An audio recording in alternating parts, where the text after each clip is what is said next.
हमारे बच्चों का किया जा रहा है ब्रेन वॉश, और ये कोई और नहीं बल्कि हम टीचर्स एंड पेरेंट्स खुद ही कर रहे हैं। एक स्टडी आई थी जो कि पेरेंटिंग की दुनिया की सबसे बड़ी स्टडी है और ये सबसे ज़्यादा मिसअंडरस्टूड भी है। पेरेंट्स एंड टीचर्स ने इसमें इतनी गलतियां की कि साइंटिस्ट को खुद वापस आके ये बताना पड़ गया कि हम ये नहीं कहना चाह रहे थे जो आप कर रहे हो, नहीं, बल्कि हम ये कहना चाह रहे थे। आइए देखते हैं कि स्टडी क्या थी। साइंटिस्ट ने कुछ 100 फिफ्थ ग्रेडर्स को लिया, ऑलराइट, और उन्हें 2 ग्रुप्स में डिवाइड कर दिया, ग्रुप ए एंड बी।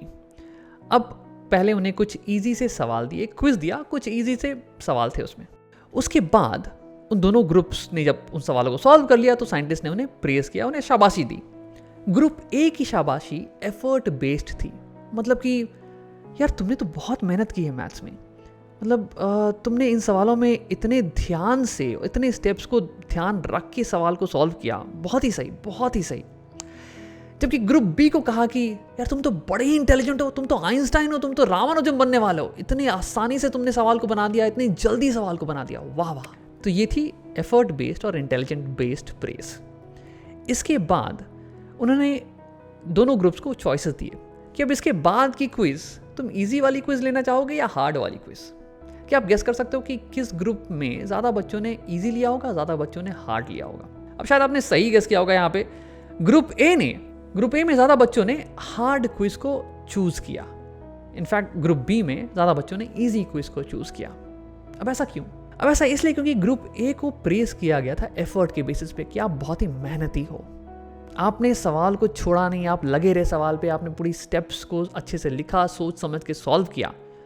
तो इन्हें लगा कि यार अगर मैं हार्ड क्विज लूँगा तो वहाँ पे मुझे ये हार्ड वर्क करने का और चांस मिलेगा, तो यानी कि ऐसी प्रेज मुझे और मिल सकती है जब मैं और हार्ड वर्क करूँगा। जबकि ग्रुप बी को इंटेलिजेंस के बेसिस पे प्रेस किया गया था, तो वो ये सोच रहे कि कैसे मैं जल्दी से सवाल कर लूँ ताकि मुझे ऐसी ही इंटेलिजेंस बेस्ड प्रेज मिले कि ये कहा जाए कि तुम तो बहुत जल्दी सवाल सॉल्व कर सकते हो, तुम तो आइंस्टाइन हो, वगैरह वगैरह। और इसलिए इन्होंने इजी क्विज प्रेफर किया। अब इसके बाद साइंटिस्ट ने उन्हें एक और क्विज दिया जो कि इम्पॉसिबल सवाल थे। ये स्टूडेंट्स कुछ 5th ग्रेड के हैं, उन्हें कुछ 10th ग्रेड के सवाल दे दिए, राइट, उनसे नहीं होने वाले थे। साइंटिस्ट ये देखना चाह रहे थे कि कौन से ग्रुप के बच्चे जल्दी गिव अप करते हैं। अब आपने शायद गेस कर लिया होगा यहाँ पे कि ग्रुप ए के बच्चे ये लंबे समय तक सवाल पे लगे रहे, परसिस्टेंट रहे, ट्राई किया उन्होंने खूब सॉल्व करने का, भले ही नहीं हुआ बट ट्राई किया। जबकि ग्रुप बी वाले बच्चे ये जल्दी गिव अप कर गए। अब ऐसा इसलिए था क्योंकि ग्रुप ए वाले बच्चों को प्रेज इसीलिए किया गया था कि आप तो बहुत ही मेहनती हो, आप जल्दी गिव अप नहीं करते हो। तो जब उन्हें ऐसे सवाल मिले तो उन्होंने गिव अप नहीं किया और वो ट्राई करते रहे मेहनत करने की। जबकि ग्रुप बी को तो प्रेज किया गया था कि अरे यार तुमने तो इतनी जल्दी सवाल कर दिया। तो इसलिए जब उनसे सवाल तुरंत नहीं हुआ तो उन्हें लगा कि यार ये मेरे बस की बात नहीं, हटाओ इसको, आगे बढ़ते हैं, राइट। इसके बाद आखिरी चीज, साइंटिस्ट ने फिर से उन सारे बच्चों को इजी सवाल दिए, कुछ उसी लेवल के जो कि फर्स्ट लेवल में आए थे। अब वो ये देखना चाह रहे थे कि किसकी परफॉर्मेंस बढ़ती है, कम होती है या सेम रहती है। ग्रुप ए की परफॉर्मेंस क्या पहले की कंपैरिजन, जब फर्स्ट टाइम उन्हें इजी क्विज दिया गया था उसके कंपैरिजन, क्या ये परफॉर्मेंस ज़्यादा बेहतर होगी या सेम रहेगी या फिर बदतर हो जाएगी? सेम सवाल बी के लिए। अब आपने गेस कर लिया होगा यहाँ पे ग्रुप ए की परफॉर्मेंस पहले से इंप्रूव हो गई, जबकि ग्रुप बी की परफॉर्मेंस पहले से खराब हो चुकी थी यहाँ पे। अब ऐसा इसलिए क्योंकि ग्रुप ए को कंसिस्टेंटली एफर्ट की बेसिस पे प्रेस किया गया।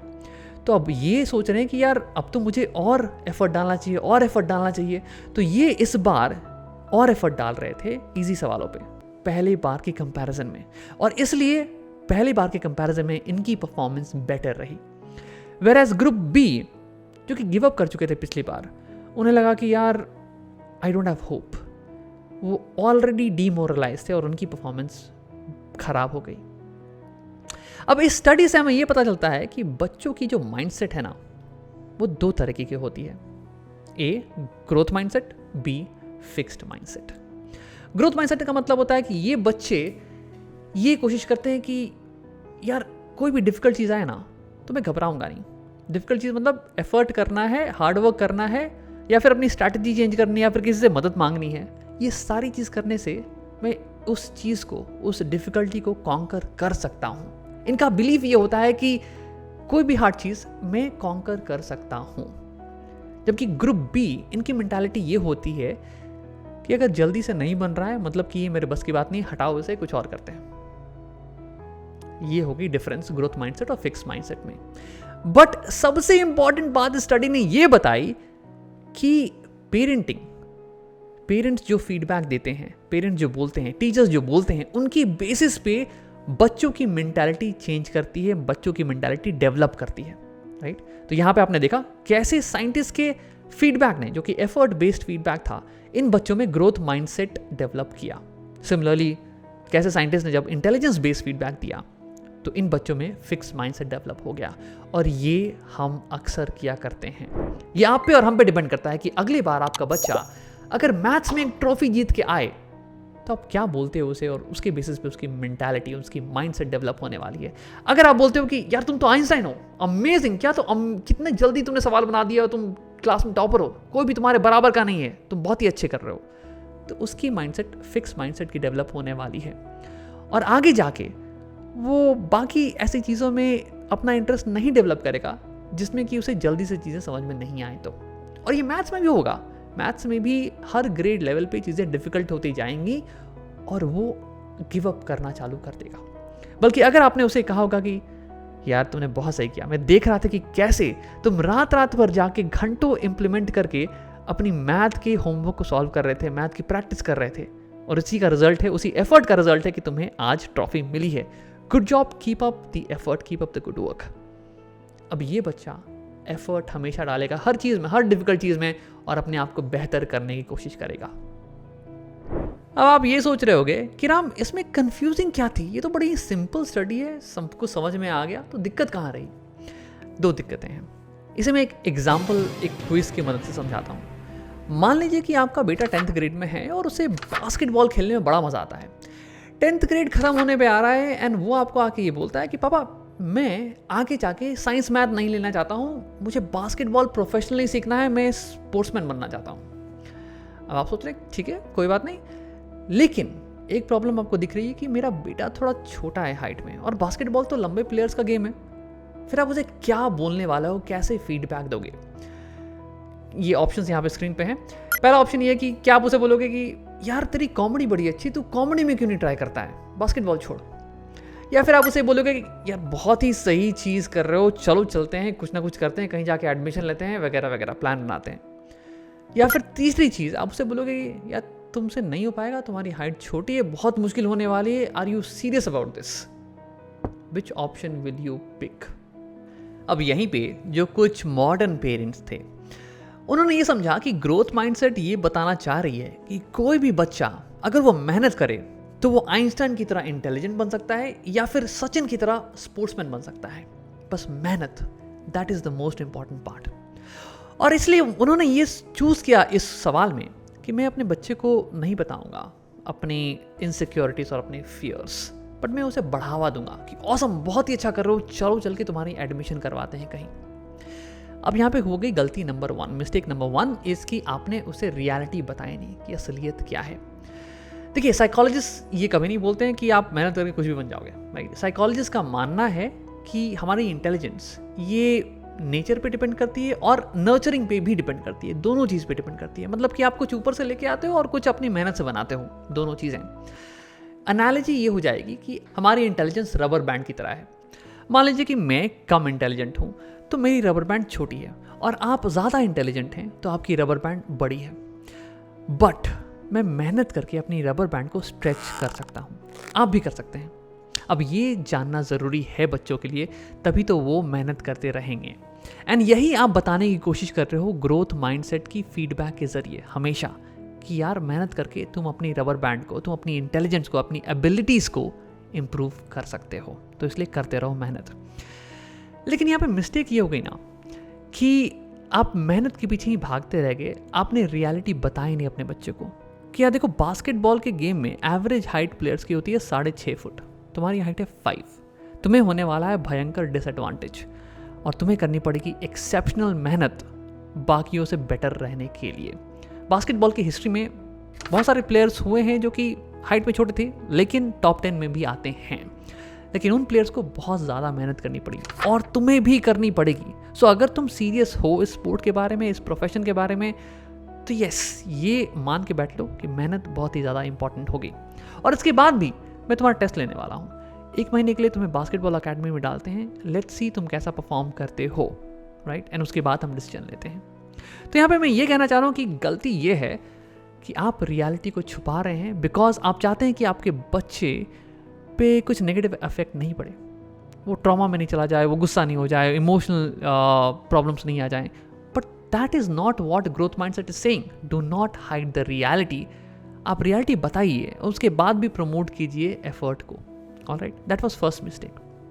Mistake number 2, effort is not everything. अगर मान लीजिए आपका बेटा बोलता है कि पापा मुझे इस पहाड़ को तोड़ना है, और वो एक हथौड़ा लेता है और चला जाता है पहाड़ तोड़ने के लिए, और आप पीछे बैठ के तालियां बजा रहे हो, बहुत सही बहुत सही, क्या मेहनत कर रहे हो, तोड़ो तोड़ो। बजाय ये बताने की कि यार स्ट्रैटेजी चेंज कर दो, हथौड़े से कुछ काम नहीं होने वाला है, यहाँ पे बुलडोजर रखा हुआ है, उसे लेके जाओ और फिर पहाड़ तोड़ो। तो ये भी ग्रोथ माइंडसेट के अंदर आता है। Effort is not everything. आपको टेक्निक और स्ट्रैटेजी पे फोकस करना है कि यार तुम ये स्ट्रैटेजी यूज़ कर रहे हो, ये काम नहीं कर रही है, स्ट्रैटेजी चेंज करते हैं और फिर एफर्ट लगाते हैं। सिर्फ एफर्ट के पीछे भागने से सॉल्यूशंस नहीं मिलेगा। तो अब आपको ग्रोथ माइंडसेट समझ में आ चुकी है। अब आखिरी में कुछ बात करते हैं डूज एंड डोंट्स की, क्या करना है और क्या नहीं करना है। तो नंबर 1, आपको अपने बच्चे को इंटेलिजेंस बेस्ड प्रेज नहीं करना है, बल्कि एफर्ट बेस्ड प्रेज करना है और स्ट्रेटजीज पे ध्यान देना है, टेक्निक्स पे ध्यान देना है।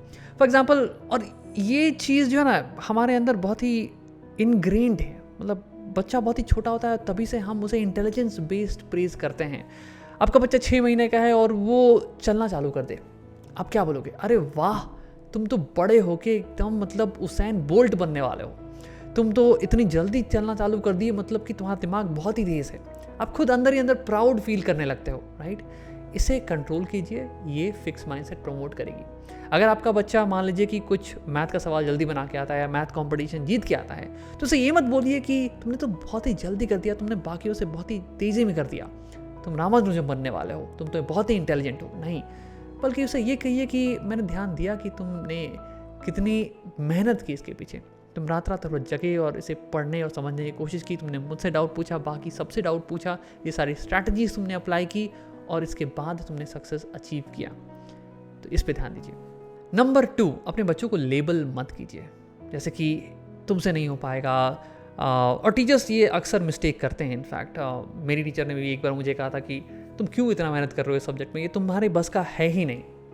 अब अगर आपने ये लेबल डाल दिया, मतलब कि आप उसकी फिक्स माइंडसेट को बढ़ावा दे रहे हैं, ये मत कीजिए। ऑलराइट। नंबर 3, अगर आपका बच्चा गिव अप कर जा रहा है ईजिली, तो आप उसे इतनी जल्दी गिव अप करने मत दीजिए, आप उसकी और सपोर्ट कीजिए। ये साइन है कि शायद फिक्स माइंडसेट डेवलप हो रहा है। बहुत सारे पेरेंट्स मुझे ये प्रॉब्लम बताते हैं कि मेरा बच्चा जो है हर महीने कुछ नई हॉबी लेके आता है, पापा आज इस बार मुझे चेस सीखना है, और 1 महीने उसे मज़ा आएगा और उसके बाद मैं देखता हूँ कि उसका इंटरेस्ट कम ही होता चला जा रहा है, और वो फिर कुछ नई चीज़ लेके आएगा कि पापा मुझे बैडमिंटन सीखना है। अब इसका क्या किया जाए? तो ये दिखा रहा है कि आपके बच्चे की फिक्स माइंडसेट डेवलप हो रही है।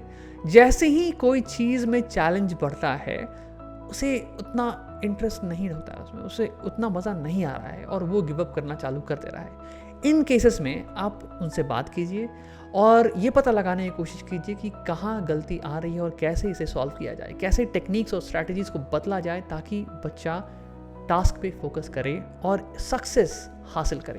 That is much more important, right. अब इस पे मैं और एक डिटेल वीडियो बनाने वाला हूँ जिस पे कि मैं स्टेप बाय स्टेप बात करूँगा कि क्या करना चाहिए, क्या बोलना चाहिए और कैसे बोलना चाहिए। All of these things are going to be much more important. तो अगर ये वीडियो अभी पसंद आया तो सब्सक्राइब कीजिए और इसे शेयर कीजिए किसी ऐसे पेरेंट के साथ जिसकी की मदद हो सके।